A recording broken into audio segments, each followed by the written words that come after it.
Kak Seto sempat menjadi sorotan karena mendukung penangguhan penahanan Putri Chandrawati di awal-awal kasus pembunuhan Brigadir J. Kala itu dukungan diberikan Kak Seto karena melihat anak bungsu Putri Chandrawati yang masih kecil. Hingga kemudian penangguhan penahanan Putri Chandrawati dikabulkan Barreskrim Polri. Akibatnya Kak Seto mendapat kecaman dari banyak publik.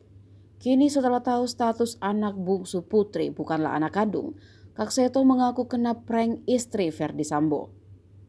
Dalam sebuah tayangan, pria bernama lengkap Seto Mulyadi itu mengaku tidak mengetahui persoalan tersebut.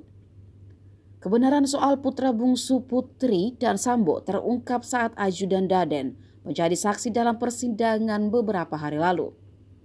Meski sebelumnya asisten rumah tangga Susi menegaskan jika balita berumur 1,5 tahun itu dilahirkan Putri Chandrawati.